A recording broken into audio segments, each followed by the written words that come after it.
नमस्कार जय जगन्नाथ। आज आम बनैबा ओडिया भोजी स्टाइल बहुत स्वादिष्ट पोटल कोरमा। यही रेसिपीटा भात पूरी किंबा परोटा सहित खाइले बहुत टेस्टी लगी थाए। तमे पोटल मुंडी छड़े से देखु एमती भाव पूरा न काटी अधा अधा करी काटी देइछि पोटल गुड़ी को। मसला पाइका टमाटर अदा रसुण पियाज सुखिला लंका और गोटा गरम मसला नहीं आम कढ़ा नवा कढ़ारे सोरिष तेल दे यही सब मसला को गोटी गोटी करी से ऐड करदबा। ऐड करी से किछि लुण देकी ताको भल भाव सिझापी छाड़ीदबा।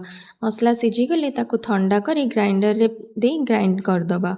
कढ़ारे आउ थे सोरिष तेल नहीं से आम गोटा पोटल को लुण हलदी दे भल भाव पोटल सिझिला तक ताको भल से भाजिबा।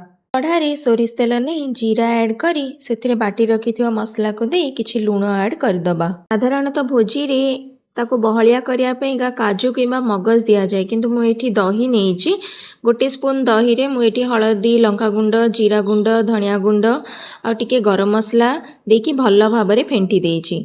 एबे पेस्ट को आमे मसला रे ऐड करदबा। पर मसला को भल भाव कषिबा। ए देखंतु मसला हमर रेडी हो जाइछि। एबे भाजी रखिथिबा पोटल को सेथिरे ऐड करदबा। आमे तरकारी को फुटिया पे छाड़ी दबा। ए देखन तरकारी फुटी गला सेथिरे आमे कसूरी मेथी ऐड करदबा। एठी हमर भोजी स्टाइल पोटल कोरमा रेडी हो जाइछि। मु टिके ग्रेवीटा को मोटा रखिछि, आपण चाहिले पतला करि परिबे। आपण माने मध्य थरे निश्चय ट्राई करंतु। रेसिपीटी भल लागिले लाइक करंतु, चैनल को सब्सक्राइब करंतु एवं निज परिवार और सांग मानक सहित शेयर करंतु। रहिली जय जगन्नाथ।